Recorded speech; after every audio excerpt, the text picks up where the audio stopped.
Let's move over to New Year's Day, Russ. The Orange Bowl is going to kick us off noon Eastern time, January 1st. Oregon at Texas Tech. Maybe the most evenly contest in terms of this matchup here. And, somebody mentioned it's the Nike money versus new money. And I think, Texas Tech, if they could overcome Oregon here, would be announcing themselves, I believe, as a new blue blood kind of program in terms of the NIL, what they're spending, the results on the field. And again, quarterbacks are going to have a big factor in this matchup. And Oregon, really, the only blemish on the resume this year came against the number one seed Indiana Hoosiers in a close matchup between Mendoza and Dante Moore. Indiana came out on top. Otherwise, Oregon ran the table in all their other matchups. Texas Tech, they've been sitting around for about a month, Russ. Let me ask you, are they going to be rusty or well rested? Oregon, they come off that romp over James Madison. Texas Tech's been kind of hanging out for the month, getting ready. Does that factor into the equation? Well, I think it definitely does. I mean, historically, when teams sit for a while, the first quarter of the game can often either, if they can hold it together, it provides a springboard for the second quarter to the end of the game to demolish a team, or that first quarter can go really bad. I have a feeling Texas Tech is going to probably fall behind a little bit early because I think Oregon's going to come out sort of firing on all cylinders. But I do think it's an interesting matchup because, again, we talk about O-line. Oregon's offensive line is a very stable group, a lot of veteran guys. So I think that's going to help them right off the bat. To me, the quarterback, it's such a unique comparison because Dante Moore is he's what you draw up if you draw up a quarterback to be a pro. He's a smart kid. He's matured, having gone through the UCLA situation, coming back to Oregon. Good size, athletic, big arm, can make all the throws. And when he's on, he's phenomenal. And then you have the Morton kid at Texas Tech, sort of the overlooked guy, not really the guy you chisel out of marble, but all he does is win. He's a better athlete than he gets credit for. He's efficient. He makes smart decisions. I think this is going to be a really close game when it comes down to it.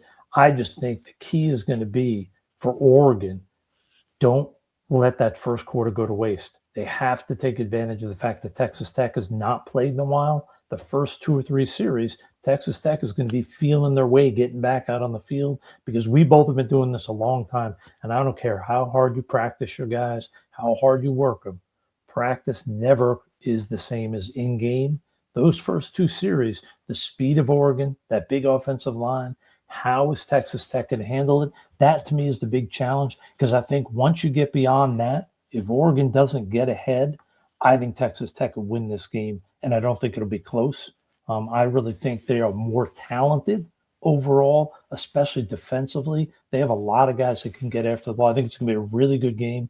I can't wait to see these 2 quarterbacks play. I think it's going to be such a good contrast of looking at 2 totally different quarterbacks. I think this is going to be a heck of a game. Yeah, I think for me, the question is going to be how does the Oregon offensive line handle the Texas Tech D-line? Because we just mentioned Ohio State. Believe it or not, this Texas Tech defensive line might actually be better when you talk about David Bailey and Romello Height coming from the edge. And then Lee Hunter is just a monster in the middle. I mean, every time I watch the Red Raiders, this Lee Hunter just continues to grow on me. And this is one of the players I'm probably maybe the most excited to see down in Mobile because I think he's going to have a monster week at the Senior Bowl. I think he could have a big day here against Oregon. But you talk about the pressure, and Dante Moore thrives under pressure, but he's going to be under constant duress. They're going to be coming from the edges. They're going to be coming up the middle. And then, oh, by the way, to me, Jacob Rodriguez is the X factor. Him and Ben Roberts back there. But you talk about 7 forced fumbles for Rodriguez. I think 3 interceptions, a pick-6 interception for a return touchdown. I mean, 117 tackles, I think, something to that effect. This defense is going to be swarming the Oregon quarterback. And I know the Ducks are holding out hope they might get back Evan Stewart, one of the fastest players in the nation. He got hurt way back in the spring, but that would be somebody who can stretch the defense, test the Red Raiders. Malik Benson is a guy who I think is a late round gem, a triple transfer, been around, journeyman guy. So they have some weapons, the Oregon offense. And you talk about Noah Whittingham, he's been a workhorse back there. And then Jordan Davison, who's just got a true nose for the end zone, sniffs out pay dirt. Kenyon Sadiq, we talked about a 23.5 miles per hour on the catapult in-game speed. So the Oregon offense is going to have to be on point, early, often, and effective. And the guy that neither of us mentioned in this whole discussion, it really is. I mean, I think Alex Harkey, we know what he is. He's not going to probably be unbelievably dominant, but he's not going to be bad. He's going to be solid, good every snap. Pregnon's going to be solid. To me, the big question in this game is going to be Isaiah World. Yeah. Because he is, we know, talent-wise, pure just size and feet, he's an elite guy. But in terms of technique and production, there are games he looks like a guy that shouldn't even get a chance in the NFL. There's other games he looks like a guy that should be a high draft pick. How he steps up and plays, if he can be consistent and keep Dante Moore protected, that to me is the most important player on the offense. Because if he has a bad game, I think it's over. Because if he struggles, they will attack and attack and attack, and Dante Moore will have, we talk about they have to find a way to keep him up. World to me is the key, because if World starts to struggle, then they have to help him, and then all of a sudden every other guy's getting free runs one-on-one. Whereas if World steps up, has a good game, then they have a guy, one or two, they can swing to help everybody who needs help. So to me, he's the key guy, because the consistency has not been there this year that we expected based on what he did last year and what he flashed last year. Yeah, he's going to have his hands full. Probably the toughest matchup for him of the season. Now, they do have Emmanuel Pregnon, our number 2 rated guard, next door. And then Iapani, the center, who's announced he is coming back. He'll be one of the top center prospects for the 2027 NFL draft. He, along with Bear Alexander, the defensive tackle, announced they're going to return. Of course, they have the edge rushers and Matayo Ugalele, Tatum Tuatu.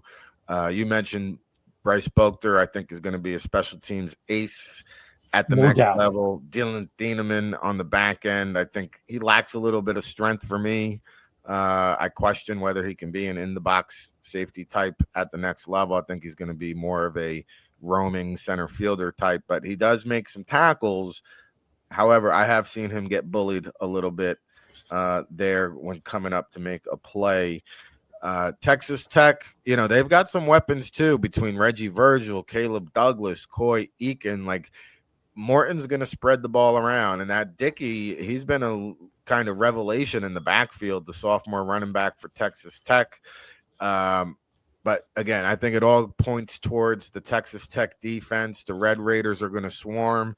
And with that being said, I think this one's going to be a little bit high scoring. I'm going to go Texas Tech 30, Oregon 27 in another close affair. Russ, how do you see it? I think it might even be a little bit more. I mean, I know this is going to sound crazy. I think it's going to be like 37-24 Texas Tech.